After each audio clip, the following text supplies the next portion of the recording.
CP, Michelle Jeffrey.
Well, good afternoon, everyone, and welcome back to our 2:30 update. Let's begin today with a weekly review of our statewide data with a special focus on the subject of regionalization. First, I want to focus on hospitalization and its progression over time. On April 6th, we had 3,680 COVID patients in our hospitals. On April 10th, that number had risen to 4,020. On April 14th, that number had risen to 4,283. On April 19th, the number had risen to 4,599. And as of midnight last night, the number was 4,672, a net increase of 73 Illinoisans in 1 week's time. To remind you, these hospitalization numbers include both COVID-19 patients and assumed COVID-19 patients in the hospital in any condition, whether mild or serious. I'll offer the same time series progression for our COVID-occupied ICU beds as I did for overall hospitalization rates. Remember, our institutions have worked to expand their bed capacity, which is why our overall bed numbers and ICU bed capacity have increased. On April 6th, COVID patients occupied 43% of our 2,700 ICU beds in Illinois. On April 10th, it was 40% of 2,900 ICU beds. On April 14th, 40% of 3,000 ICU beds. And on April 19th, 40% of 3,100 ICU beds. And as of midnight last night, 34% of 3,600 ICU beds. We also keep an eye trained on the number of Illinoisans with COVID-19 who are on ventilators, even as our medical professionals work to innovate ways to help patients avoid this very difficult, though potentially life-saving measure. Of the 4,672 Illinoisans in the hospital, 763 are on ventilators. That means 23% of our total ventilator inventory is currently in use by COVID-19 patients, the same ratio as it was on April 19th, 1 week ago. That's following a downward trend from 29% on April 6th, then 27% on April 10th, then 25% on April 14th. I want to stop and take a moment now to address those who think that coronavirus is just a Chicago or a Cook County problem, and that downstate Illinois is immune or doesn't need restrictions. Folks, that's just not how this virus operates. COVID-19 knows no county or regional boundaries. It's clear that some people are simply looking at the number of cases in a county and not looking at the infection rate. Of the top 5 counties by infection rate, 2 of them are downstate. In order, that's Cook County, Jasper, Lake, Will, and Randolph. Even more troubling, COVID-19 has played a role in the deaths of Illinoisans in 42 of our counties around the state, with the top 2 rates of death per capita being in Jasper County and Monroe counties. That means you're more likely to die of COVID-19 if you live in either of those 2 counties than if you live in Chicago or in Cook County. When these factors are taken into account, the overall picture around COVID-19 in Illinois is quite different than many have assumed. Yes, in terms of total case numbers and total lives lost, Cook and the Collar counties constitute the largest segment of COVID-19's known presence in Illinois. That's indisputable. But it would be doing a massive disservice to our downstate residents if we governed only by raw numbers. No matter where you live, I want you to be healthy and safe. And following the advice of the scientists and experts is what has kept people in every region of our state alive. It's true that there are a much larger number of cases and deaths in the metropolitan region around Chicago, but it's also home to nearly 2 of every 3 Illinoisans.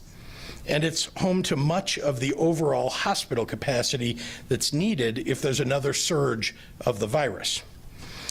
It's also true that there are areas of the state that have lower infection rates, and I've already begun opening those areas up more with allowance for more elective surgeries and recreational activity there than in other regions. Since the earliest days of my governorship, I have aimed to make every decision with the needs of the entire state in mind, with a strong understanding about the differences between Chicago and Metropolis, between Rockford and East St. Louis, between Effingham and Quincy.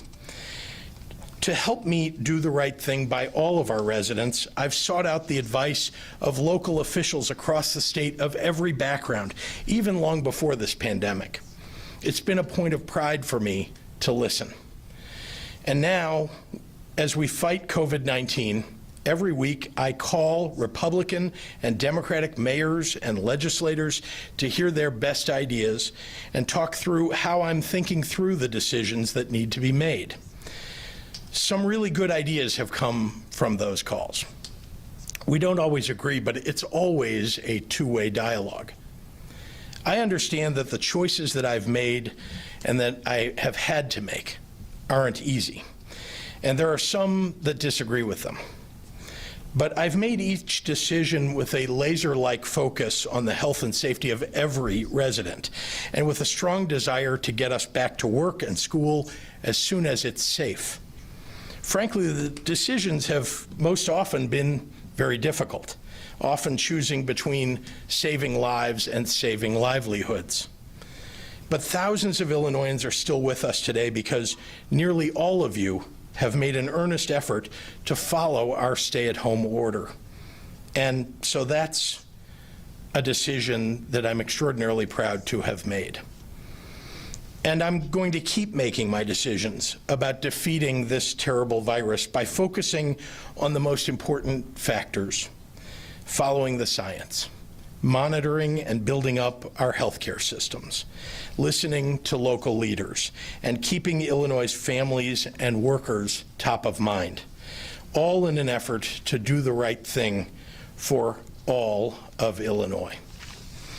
So thank you very much, and now I'd like to turn it over to Dr. Zike for today's medical update. Doctor. Thank you.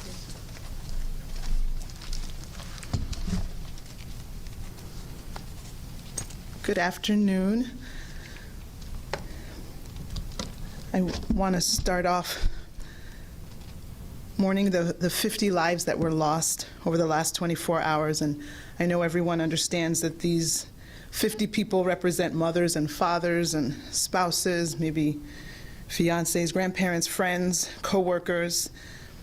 So for all the families and communities who will be significantly affected by the loss of this loved one, we pay our respects as a state to the families and communities. Along with those 50 lives lost, there were 1,980 new cases. That brings our total fatalities for the state to 1,983, and our total cases in the state to 45,008. Could you repeat that number? Sorry. The total fatalities in the state to 1,983, and the total number of cases in Illinois to 45,883. So in Illinois, 227,628 tests for COVID-19 have been run, with 12,676 being performed over the last 24 hours. I think it's important to talk about the new symptoms that are associated with COVID-19.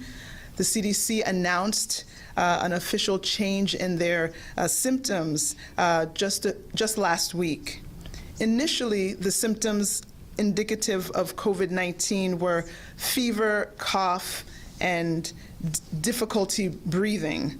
That was later amended to fever, cough, and shortness of breath and/or difficulty breathing. And now last week, it's been announced that there are 6 additional symptoms that are being seen in individuals with COVID-19.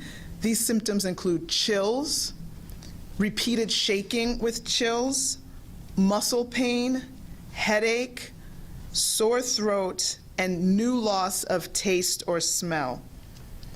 As our medical comprehension has advanced, we have seen more similarities in the presentations of the many victims of this disease. These symptoms may appear 2 to 14 days after exposure to the virus. Please remember that this is a novel coronavirus, and we continue to learn more every single day. And as we learn more, our guidance will continue to be updated. The guidance that remains unchanged, however, is the importance of staying home. If you have to go out, please wear a face covering. Keep 6 feet between you and others, and wash your hands constantly. I know we're growing weary of hearing this, but there are still people out there who are not taking this pandemic seriously and are not following this guidance. We must all do our part to get back to the sense of normalcy, which could be pushed back if all of us are not working in concert. Let's please stay safe. Let's be healthy. Let's stay at home. Thank you. And now I will summarize comments in Spanish. Buenas tardes. Antes de comenzar el reporte médico de hoy, me gustaría que todos recuerden que cada número representa una persona, madres, padres, abuelos, amigos y más. Me siento para las familias y comunidades que han perdido a un querido. Hagamos todos nuestros respetos como Estado a las vidas afectadas. Reporto 50 nuevas muertes debido a COVID-19. En total tenemos 1,983 muertes en el estado. Y tenemos 1,980 casos nuevos en total y 45,883 casos de COVID-19. En Illinois se realizaron 227,628 pruebas para COVID-19, con 12,676 pruebas realizadas ayer. Hoy quiero hablar un poco sobre los nuevos síntomas asociados con COVID-19 que anunció el CDC. Inicialmente, los síntomas de COVID-19 fueron fiebre, tos y dificultad respirar y falta de respiración. El CDC anunciaron 6 síntomas adicionales en algunas personas con COVID-19. Estos síntomas son escalofríos, temblando con escalofríos, dolor muscular, dolor de cabeza, dolor de garganta y nueva pérdida de sabor o oler. Estos síntomas pueden aparecer 2 a 14 días después de la exposición al virus. Recuerden que esta es un coronavirus nuevo y estamos aprendiendo más cada día. A medida que aprendemos más, ajustamos nuestro consejo. Sin embargo, nuestro consejo que no cambia es la importancia de quedarse en casa. Si tiene que salir, cúbrase la cara. Mantenga 6 pies entre usted y otras personas y lávese las manos con frecuencia. Yo sé que cansan de escuchar esto, pero todavía hay algunas personas que no toman en serio esta pandemia y esos consejos. Todos debemos hacer nuestra parte para seguir luchando contra este virus. Por favor, manténgase seguro y saludable. Gracias. And with that, I will turn it back to Governor Pritzker. Thank you very much, Doctor. Before I open it up to questions, I want to clear up some confusion from over the weekend over the subject of how dental offices can operate amid this pandemic. Our executive order did not close dental offices, but IDPH has issued guidance to dentists, focusing their work on more emergency procedures. That guidance remains in place. Dental procedures are high risk for dentists and for their staff, and we're going to continue working with the medical experts as we move forward. But right now, dental procedures should be limited to urgent health issues and emergencies. And I apologize for any confusion that my comments may have caused. So with that, I'm happy to open it up to questions. Thank you, Governor. It's Monday. There's a lot of questions. So, Yes, ma'am. We have moved to number 4 in the number of, when you list states. Yeah. And we are not number 4 in population. What do you think? What's going on? Is that just we're testing more? How did we surpass California? Yeah, notice that our testing numbers have gone way up, right? Just over the last week, we've averaged more than 10,000 per day, and that's significantly up from where we were before. And if you look at most states, they're not testing anywhere near as much as we are now. So actually, it's a point of some pride what we've done on testing, but if you test more people, as we've said, there are lots and lots of people out there who do not know that they have coronavirus because they haven't been tested. As you test more people, you're going to get more positive cases. President Trump tweeted this morning, why should the people and taxpayers bail out poorly run states like Illinois? Well, I have two things that I would say to that. One is that, as you know, we are a donor state to the federal government. We pay more in federal taxes in Illinois than we get back from the federal government.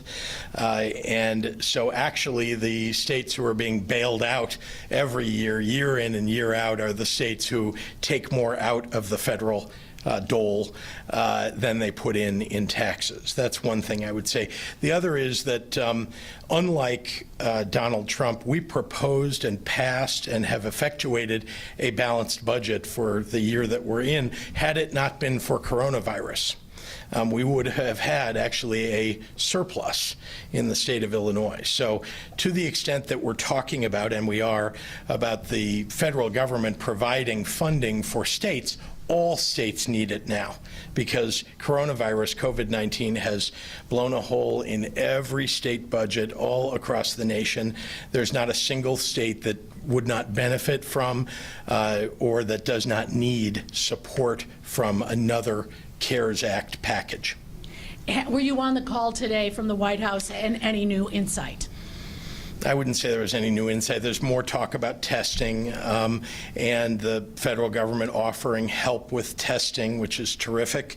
They have offered help before, and I'm looking forward to our ability to obtain more swabs and more reagent and VTM through the federal government as they are promising. My colleague Craig Wall wants to know, is it time to consider pension reform? Well, as you know, we did make some pension reforms. We, as you know, the police and fire pensions across the state were dramatically reformed this last year under my leadership and working with the legislature.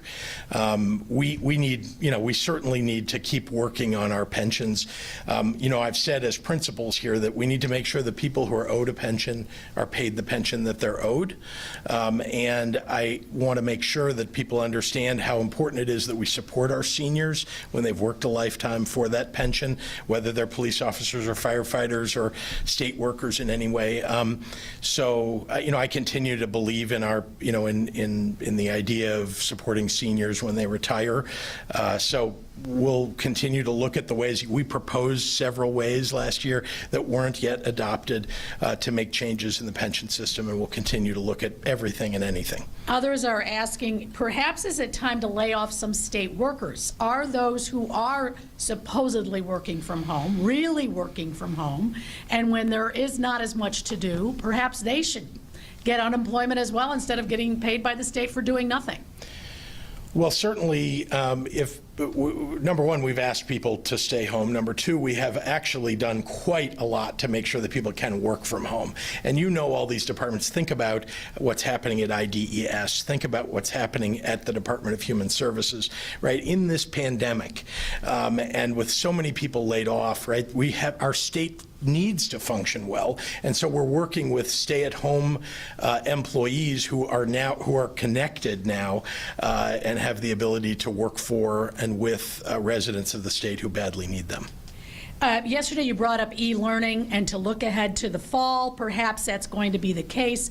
Are you talking about every grade level, private schools? Is it going to be, could you imagine a staggered Monday, Wednesday day for 10 students? Or come in the morning, others come in the afternoon? And what about colleges? Have you looked ahead to all of that? I have certainly left it to our Board of Higher Education and our Community College Board and the State Board of Education to make plans to make sure, because this, look, people have talked for some time about preparedness for disasters, and yet somehow the providing high-speed internet and and devices and the ability to connect to e-learning hasn't been a priority in the planning for that. And you may have noticed that in our capital plan we put $420 million in to increase the availability of high-speed internet everywhere in the state. Part of that was aimed at schools. And so this is going to be a comprehensive effort to try to upgrade schools and upgrade internet everywhere in the state so that people can connect with their schools. But as to whether or how it'll be needed, I'll leave that up to the professionals and, of course, to the scientists as we learn more throughout the summer about what the fall will look like. But are you considering a staggered day? Perhaps some people come in the morning, others come in the afternoon. Not specific. I'm not considering that, but I'm sure that there are people at ISB and other places that might be. Okay. Can you look ahead to this summer and say whether or not a convention of several hundred people, let alone 1,000 or so, or a conference, a social event, will we see people who go to an office where several hundred people work? Mm-hmm. Will that happen this summer in Illinois? Well, let me speak to the convention question and it sounded like gatherings of thousands of people first.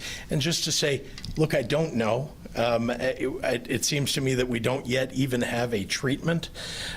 So I don't know that people will even want to go to events like that and be in the midst of thousands of people because the idea that there's some percentage likelihood that you may contract COVID-19 by attending an event like that might keep people away. So I'm not going to dictate anything. We have a stay-at-home order from now until May 30th. We're making plans for the phased reopening of the economy.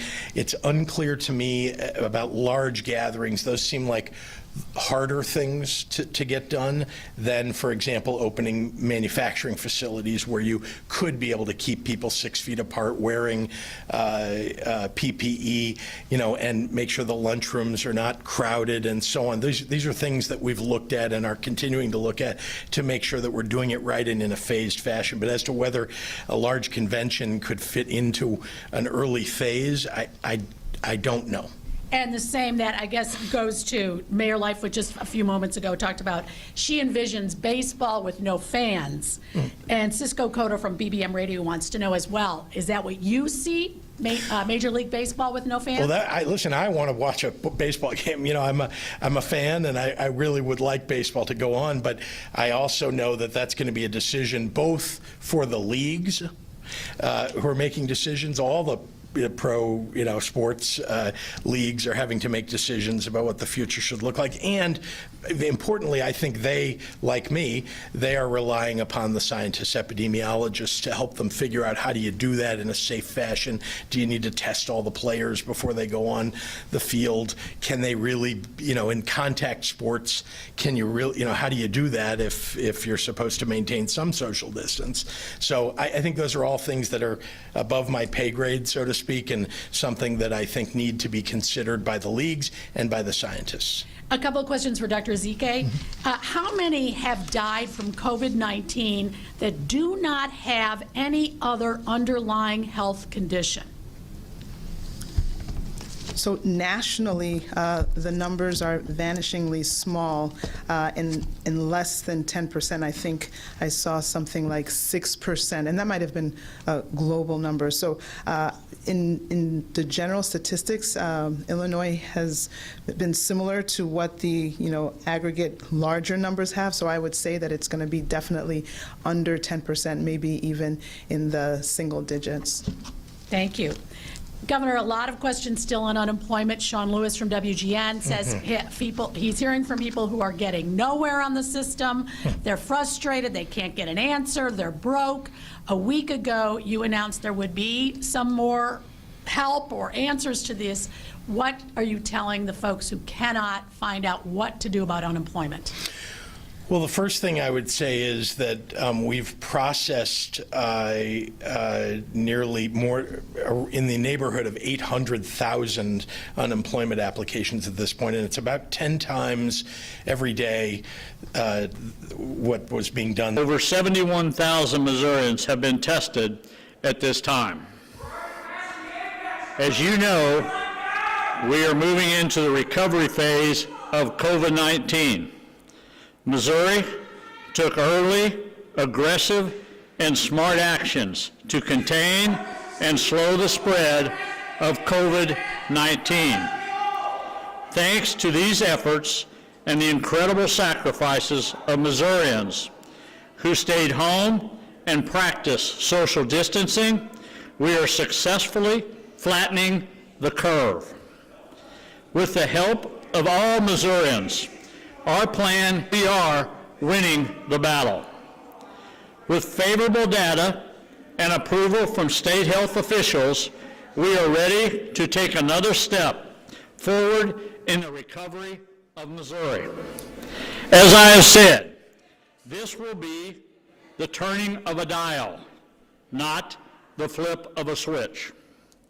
Our Show Me Strong recovery plan is developed with Missouri-specific data and the expertise of infectious disease doctors, state health officials, medical experts, and members of our fusion cell. The recovery plan is responsible, effective, gradual, and safe for Missouri. Mirroring President Trump's guidelines, the 4 essential pillars of our recovery plan give us a benchmark for moving forward. I also want to thank the President and Vice President who mentioned Missouri's model last week in their press conferences that we, with our Google marketing, that we were able to connect providers with our local businesses of over 200 people. It was a great opportunity to recognize Missouri and the hard work of people in this state, and I thank both the President and the Vice President for that acknowledgement. Today, I would like to share the data supporting these 4 pillars. We have said a big part of our Show Me Strong recovery is expanding our testing capacity. Right now, between the Missouri State Public Health Lab, private labs, and participating healthcare institutions, we can test those who are currently contagious and those who have developed immunity.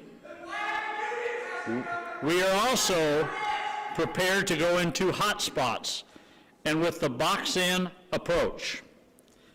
Contract tracing is also key to prevent the further spread of COVID-19, and we will be assisting local public health partners in their efforts. We will be able to target hotspots with contact tracing and provide support for local health agencies.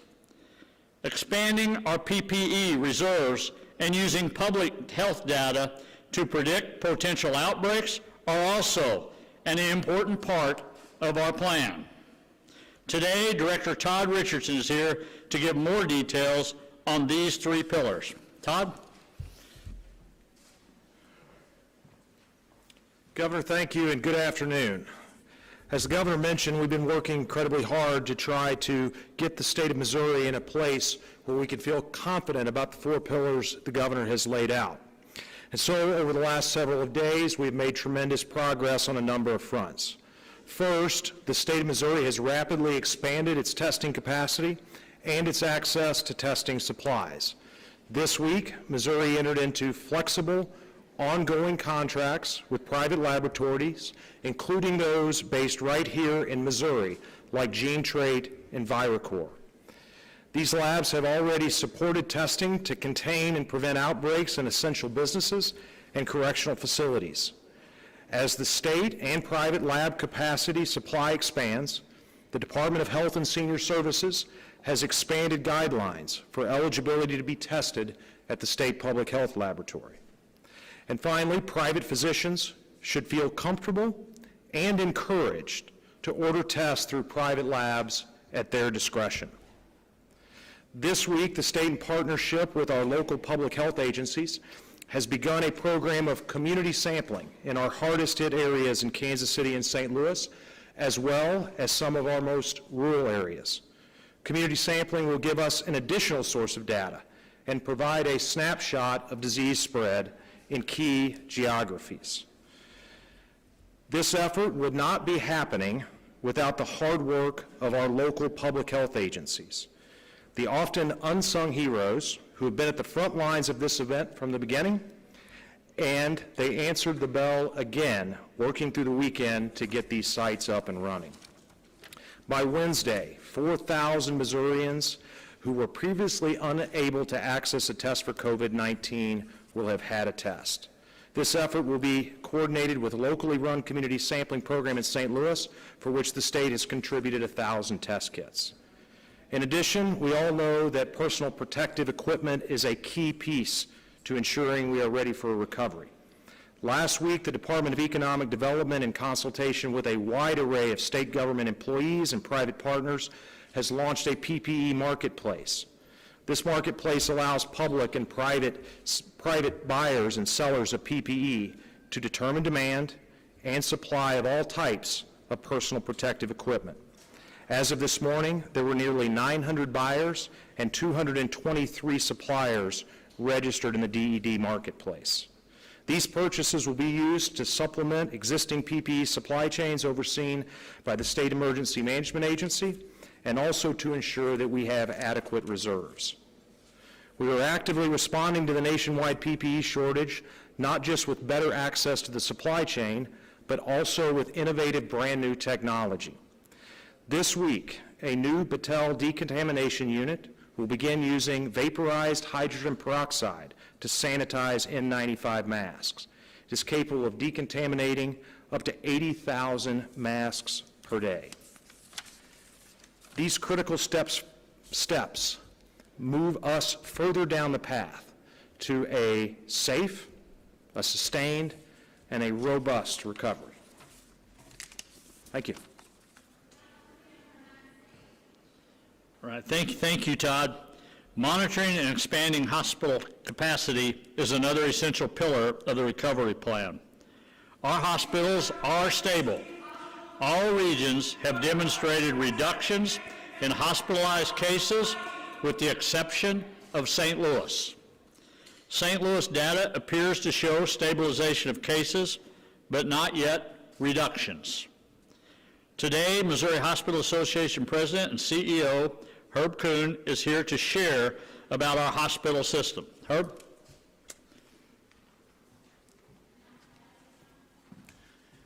Thank you, Governor, and good afternoon. Hospitals across the state are grateful for the overwhelming community support the physicians, nurses, and those who work in those institutions have received over the past month. The kind messages, the prayers, and donations have made tremendous difference for these caregivers. Hospitals are also grateful to Governor Parson and his administration, who have led us through some extremely challenging times. And the public is to be thanked, for it is through their adherence to social distancing and stay-at-home orders has helped us slow the spread of COVID-19 to keep everyone safe. That unselfish sacrifice is what has brought us to the battle here today, where we can not only plan for, but begin to think about and talk about how we're going to restart the state's economy. For hospitals, that means a phased-in resumption of elective procedures. These are surgical and medical procedures that range from wellness checks and childhood immunizations to cancer screenings such as colonoscopies or surgical biopsies. The suspension of some of these procedures could be done safely and without risk to patients, but others may no longer be safe to postpone. Ultimately, it's a decision between a patient and their physician on whether to proceed with a medical procedure. But it's important to understand that we find a balance between the risk between community exposure of COVID-19 and suspended health care for existing conditions. Our plan is to integrate this resumption of elective procedures with the governor's Show Me Strong recovery plan. And we plan to do so in a way that takes every precaution to ensure health and safety for our patients, visitors, employees, doctors, nurses, and communities. The resumption of elective procedures will be a phased approach, just like other aspects of recovery.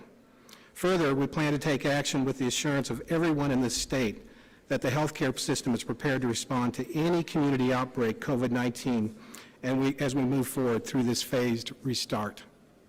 As I shared from this podium 2 weeks ago, hospitals across the state have trained their staff and reconfigured their operations to meet current and future demand placed on them by this virus. This includes not only the surge that we are going through now, but importantly, through this entire episode until the general population has immunity or a vaccine is developed and fully deployed across the state. Our resumption of elective procedures focuses on 3 important criteria. They include the suppression of spread of the virus, protection of patients and healthcare workers, and the delivery of safe care. This translates in the need for a downward trajectory of cases or COVID-19 hospitalizations within a hospital's immediate service area, the capacity to screen and test patients and healthcare workers, and the capacity to manage COVID-19 patients in a safe and effective way, including adequate personal protective equipment and medications. And more details on these procedures are available on the Missouri Hospital Association website. As we join the state in moving forward, our hospitals want to remind all Missourians that we are here if you are having an emergency. If you have symptoms of a heart attack, stroke, or other life-threatening illness, do not delay in seeking care. Hospitals are safe and ready to help. The sooner you seek care, the more likely it is that you're going to have a better outcome. Everyone in the state can be assured that hospitals will continue to work closely with the governor and public health officials in monitoring the virus activity. We are prepared to return to more restrictive operations if needed to effectively maintain the safety of the public and our healthcare workers. But the good work and sacrifice by everyone across the state, by practicing social distancing and stay-at-home orders, along with solid planning and execution by the state, the building of capacity of supplies, testing, and new hospital beds that have come online, puts us in a place that we believe we can safely move to this next step. Thank you. Herb, thank you very much. Thank you for what you represent, and thank you for what the hospitals has done during this entire time. Because of our accomplishments, we now can cautiously and wisely begin to reopen Missouri. Today, I am announcing Phase 1 of our Show Me Strong recovery plan. This order will begin on Monday, May the 4th, and extend through Sunday, May the 31st. Later in May, we will reevaluate Missouri data to determine what our next steps will be. Missouri's economic recovery plan will focus on the diversity of Missouri, its people, its businesses, its communities, and infrastructure, among others. A strategic reopening of Missouri's economy will not be successful without proactive steps taken by our state's businesses, our communities, and citizens to mitigate the risk of COVID-19. During Phase 1, we can gradually start to reopen economic and social activity. However, we should continue to maintain social distancing and practice good hygiene and protect ourselves and others. This will be a deliberate process and is flexible to adapt to different situations. Some communities may be able to reopen at a faster rate, while others may need to continue some guidance to keep the virus from spreading. Nursing homes, long-term care facilities, retirement homes, and assisted living homes must continue to have stronger guidance to mitigate the risk of contracting and spreading COVID-19. As far as businesses, all of Missouri businesses, employers, and employees are vital to our state's economy and individual well-being. Therefore, all businesses can open under this order as long as the guidelines are followed, such as the hospitals can now open their doors for procedures before that you couldn't have done. People can go back to church and worship in what environment they want. We have been in constant contact with our faith leaders across the state since the beginning, preparing for this day to open the churches. The restaurants will be able to open again as long as social distancing again is obtained. Retail and small businesses will have occupancy limits on how many can be in those facilities, much like under the first order. Manufacturing business will be able to go back to work. Barber shops, cosmetology shops, hair salons will also be able to go back with protective guidances in place. Gyms, sporting events, and we must all practice social distancing. Opening these businesses is going to look very different for a while, but I am confident Missourians will abide by the guidance as we move forward. Today, Director Dixon is here to talk more about Missouri businesses. Rob? Thank you, Governor. Hi, I'm Rob Dixon. I'm the Director of the Missouri Department of Economic Development. Gradually reopening our state to economic and social activity again is an important chapter in our fight against COVID. This phase certainly brings some hope for what is ahead, but it's also a period where we have to continue to be more vigilant than we even were before. As the Governor has mentioned, reopening our economy is not like flipping a switch on and off. It's going to be a gradual process that plays out in different ways in different communities across our state. How we proceed from here must and will be based on those healthcare priorities and pillars that you heard about earlier. This is not a return to normal. Instead, it's the beginning of a new normal, and all of us, our businesses, our communities, our citizens, are going to have to learn how to operate safely. Reopening our state is partly based on public policy, but more than anything, it's based on what all Missourians will do from this point forward. Adhering to this order and to the guidelines will certainly help us stay healthy and recover faster, but there's a lot more that you can do in your own business and your own community as well.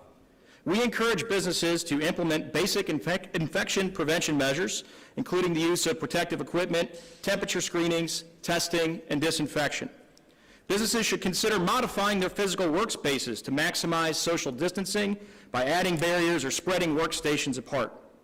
If it's feasible, continue teleworking or use staggered shifts and return to work in phases.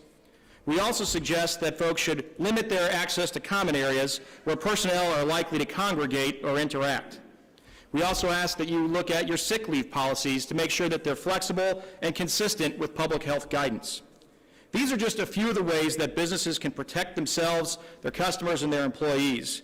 But for everyone, social distancing is critical, whether it's at work, in your community, or as you go about your daily life. Our nation and our state certainly have a long road ahead of us. We will continue to fight the virus for the foreseeable future. The Show Me Strong Recovery Plan creates a path forward for our state to reopen and to help get Missourians back to work. I would encourage everybody to find out more details at showmestrong.mo.gov. Thank you. Thank you, Rob. Thank you for everything you're doing. At this time, we cannot cover every detail of this plan. However, we will have specific details posted on our social media accounts and on the Governor and the DHS websites. Let me just say, I'm very proud of our entire state, and I am confident in the directions we are moving. Our efforts have showing positive results.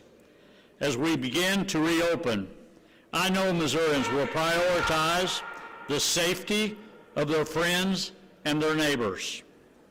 It is important that each Missourian has the confidence to re-engage in the economy and healthcare system. And we ask to please just use common sense. If you don't feel comfortable going out, then don't go out. Stay at home. Continue to avoid congested crowds and large gatherings. Practice social distancing. Use proper sanitation.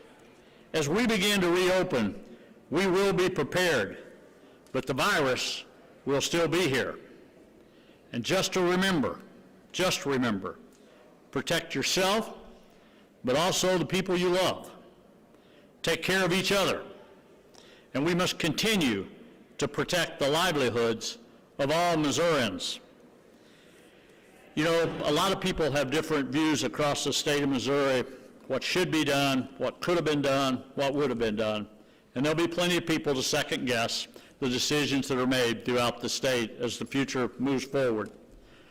But I'd just like to remind everybody, what we've been dealing with is frankly less than 60 days from when it began, a little over 50 days. At the time, people didn't know what to expect. People were scared. People didn't know how this was going to come out. And everybody was trying to take the actions they thought at the time that was protective of the people of this state. People continue to do it, whether you lived in an urban area, whether you lived in rural Missouri. And people across this state took the personal responsibility to act. And I think when the day comes, we're all going to remember that. People didn't think about what the risk was at the time. The doctors, the nurses that went there didn't even realize what the risks were when they were going to work every day. Thank goodness for the truck drivers that stayed out there in trucks and delivered products up and down the state. Thanks for the people that went to the convenience stores and kept it open so people could go and travel and things of that. For so many people that stepped up, the prison guards all over the state, whether in the county or the state, the people that come in time after time to provide the services for everyday people in this state. We will look about that someday, and we're going to find out how proud we were in this state and how much better we are than most states in the United States for what people actually took upon themselves to handle a situation that we had never been into before. And I'm telling you, at the end of the day, we're going to look back on this, I believe, and Missourians are going to find out people made decisions they thought were right for the right time for the right people across this state. And I think we are going to be proud to be Missourians. We're going to find out the only way that we won on this virus and will continue to win is by all Missourians working together. And that's who we are in this state. It's working together to fight a common interest. And we have a common enemy. That was called COVID-19. And everybody stepped up to the plate to fight this in some fashion or in some form. Together, we will defeat COVID-19. And together, the state of Missouri will come back stronger than ever before. God bless you. God bless the great state of Missouri, and God bless the United States of America. We'll now open it up for questions. Also, Dr. Williams is here today. Director Carson's here with us today. And who else have I got on my director? Dr. Williams is here, Director Carson, and I think everybody else has spoke. So we're here to answer some questions for you. We'll try to make them available for the questions. So the time's yours. Governor, you said that restaurants, barbershops, churches, they'll all be able to reopen if they follow social distancing guidelines. Will there be a capacity limit for restaurants and churches, or will people have to be spaced out 6 feet on pews? How does that all work? Yeah, the broad scope of that will be social distancing will be part of the big scope of that, how they will do that, whether we keep the 6 feet, whether that's a family table of 4 or 6, whatever it might be, but then separate them from there. There'll be more specific guidelines. But here's the thing I think that's important to realize about that. No matter what what we do in guidelines or what we do is, from this point, I think that people are going to demand that. I think when people go out there, they're going to want to make sure if they go into those businesses, they feel comfortable and they feel safe.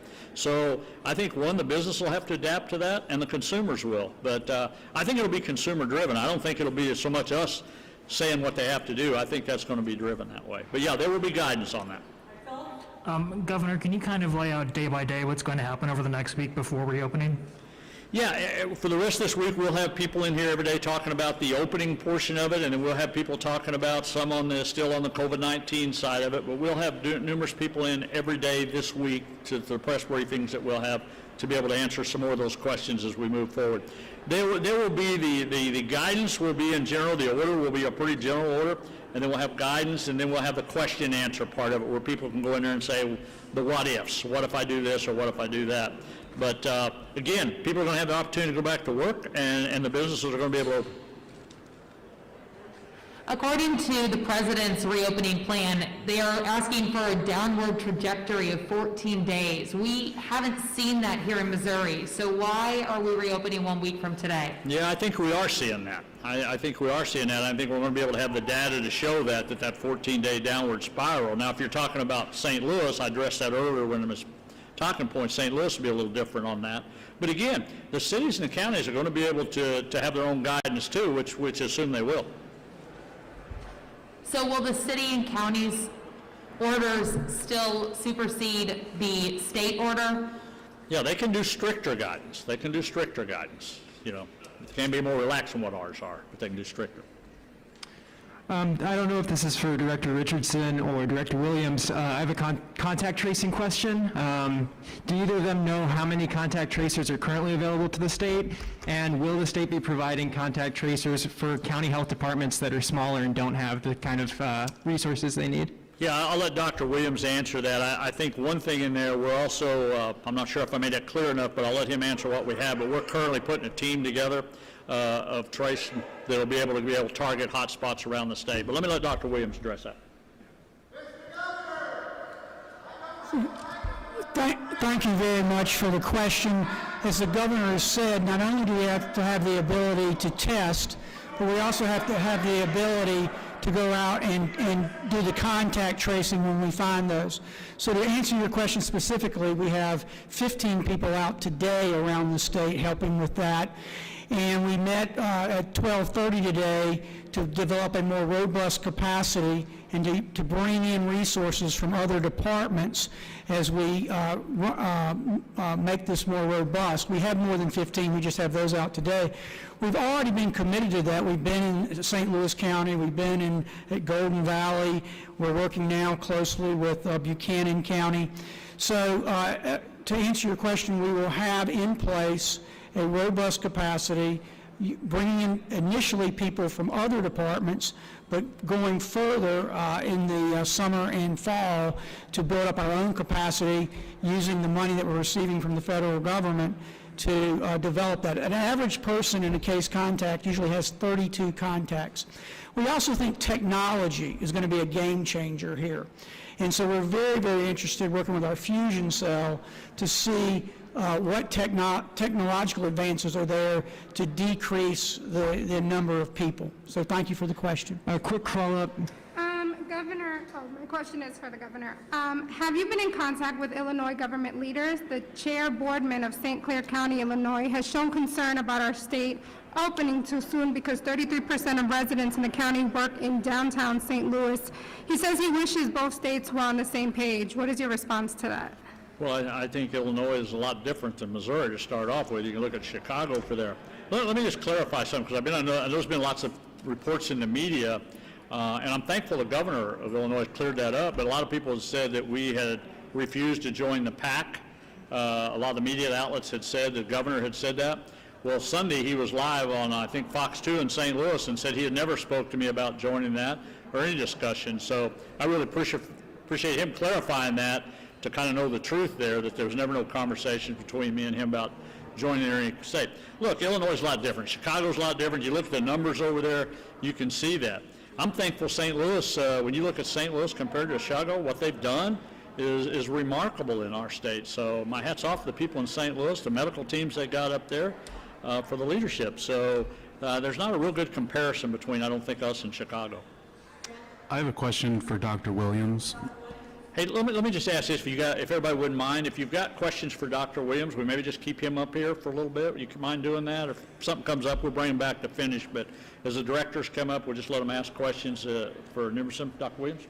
Thank you, Governor. Yeah, Jack? Yeah, the governor hit on this a little bit, but the White House lays out several criteria. It says that states should meet before they proceed with reopening.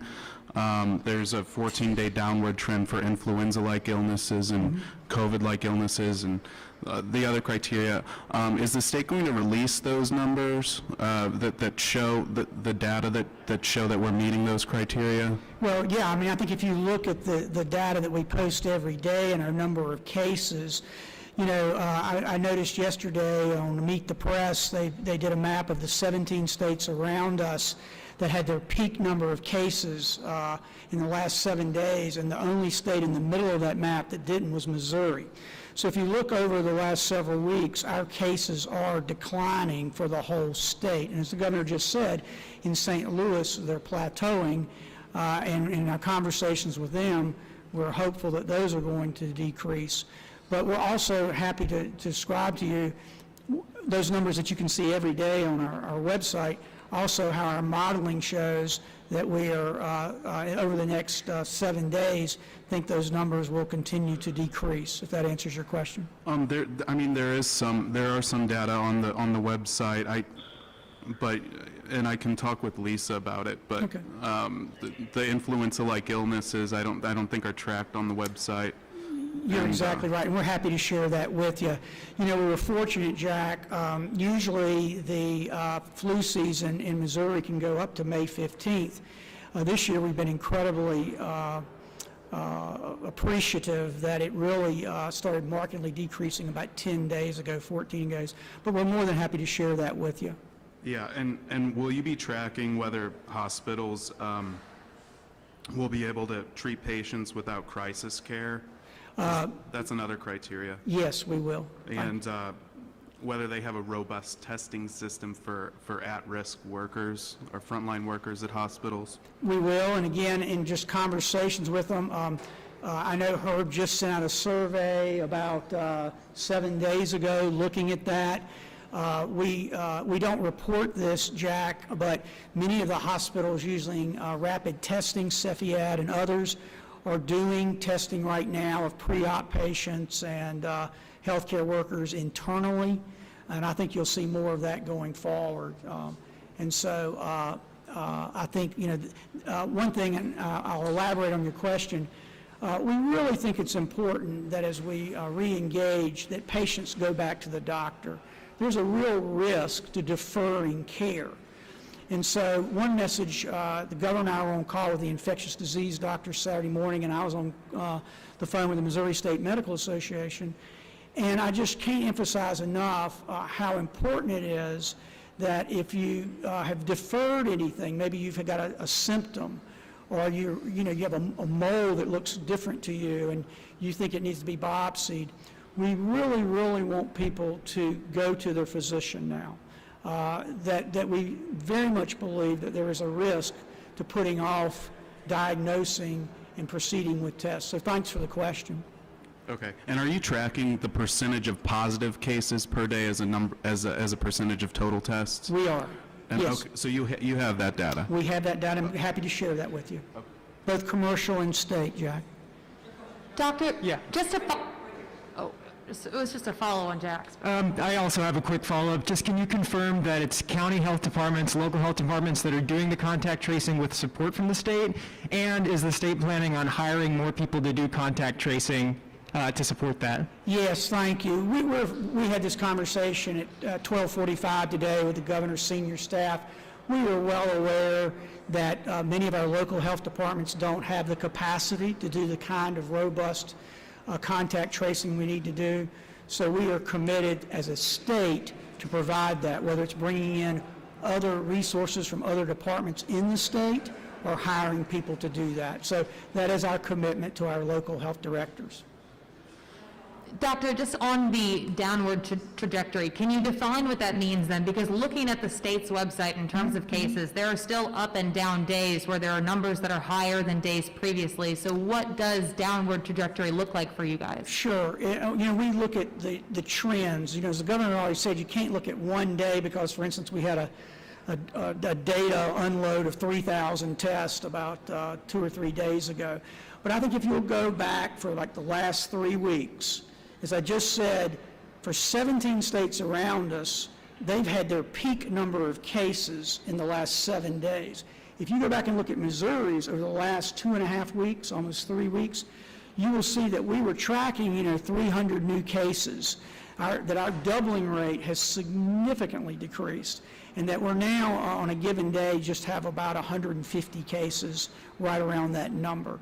And so we are incredibly appreciative that for Missouri, that number continues not to track around 280 and 300, but is going down. But do we have enough tests? Are we testing enough people to ensure that that is accurate? We do. I mean, we're up doing 3,000 tests today in Buchanan County. This weekend we did 150 tests at a 140, I think, at a homeless shelter in St. Louis. We did 400 tests yesterday in Phelps County.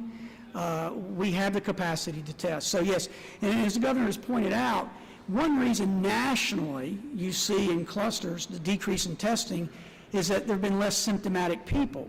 So it just makes sense that as you get into the warmer months and get out of flu season, you're going to do that. But we've accounted for that by changing our criteria last Wednesday, that we're now checking people who are not symptomatic. We're now doing, as Todd just told you, we're also this week doing 4,000 tests in areas that previously didn't get as much testing, like the 3rd Ward of Kansas City, that we would like to see, and in Mississippi County, and Perry County, and Dunklin County. So we're actually, this week, I would say, just off the top of my head, just we ourselves have arranged probably for 9,000 tests, and that's not even people just being tested by their doctor. That's us. So yes, we have that capacity. St. Louis County has said they would like to see 2,000 tests a day before they feel comfortable reopening. Does that fall on the state to help them get to those numbers, or is that on the county? I work with Spring. I was talking with her all weekend, and so we try to help them because they have the majority of our cases.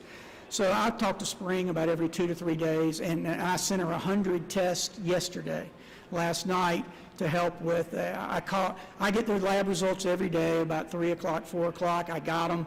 I saw an uptick in St. Louis County. I called Spring, said, can I help? She said, yeah, we've got to go into a facility and do more testing. Can you send them to me? And I said, sure, and we sent them. So yeah, we very much value that partnership and work with them as hard as we can. Thank you.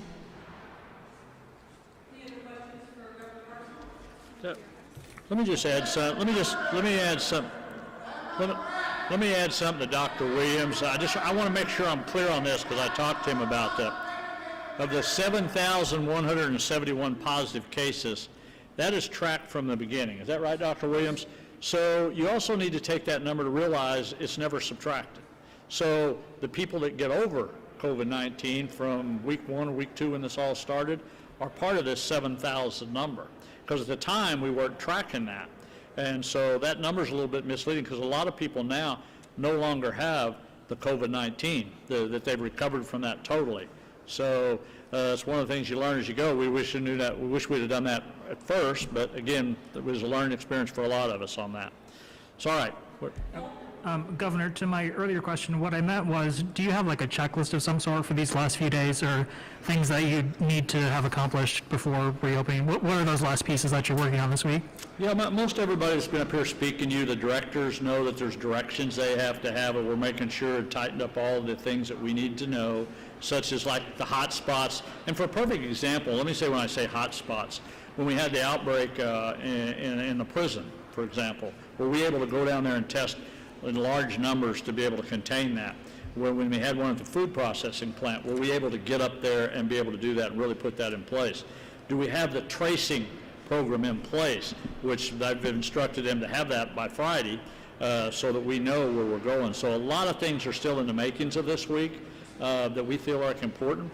Again, when they talk in the capacity of testing, you know, that's something we're looking at daily. But we know that's improving over the nation. I mean, you can see through a lot of the institutions out there, more testing is going to come available.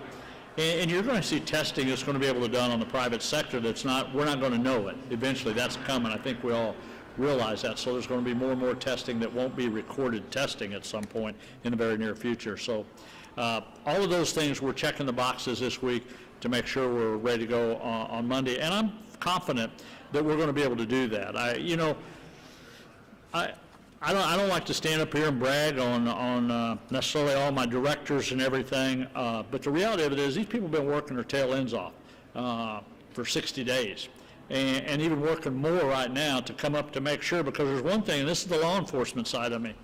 You know, I got to be comfortable that I think we're safe to tell people to come back out and get back in the public. And I think that's important for me to know that the people people's safety is a priority, and these guys are responsible for that just like I am, so we're going to make sure we do all the small things. We're going to dot the i's, cross the t's. Yes. Governor, if cases were to spike again, would you consider issuing another stay-at-home order if they do spike after you open up businesses again? Well, I think there's a lot of ifs that go on every day. I mean, if you played that scenario out, if things got bad enough, I guess, and there was a huge outbreak, we'd take a look at anything. We have the discretion to do that. But right now, like I said, we didn't make this decision in just a week or two. I mean, we've been looking at these numbers all along. The most important thing that happened in the state of Missouri, and again, I'll just go back to the model they're using now nationally that come out of Missouri, of some of the things we're using here in this state. That was the biggest factor for me in opening the state back up, because I could see real Missouri data, and I could see really what's happening in the state. Are we prepared in rural parts of the state in small counties that doesn't have many resources? Those little health departments out there, when we talk about contact tracing, they don't have the ability to do that, so we got to make sure we got something in place to be able to cover that. And no different in the urban areas. You got to be able to see what is the need we need for them, because they're totally two different needs, and you got to meet both of those demands. So all of those things have to be put on the table, and we got to make sure that we're very comfortable that if we had an outbreak, if we had a hot spot, that we could go in there with the tools we have today and be able to handle that, such as hospital capacity, ICU beds, ventilators. And right now, we're more comfortable with that than we've been since the beginning. All right, thanks everybody very much.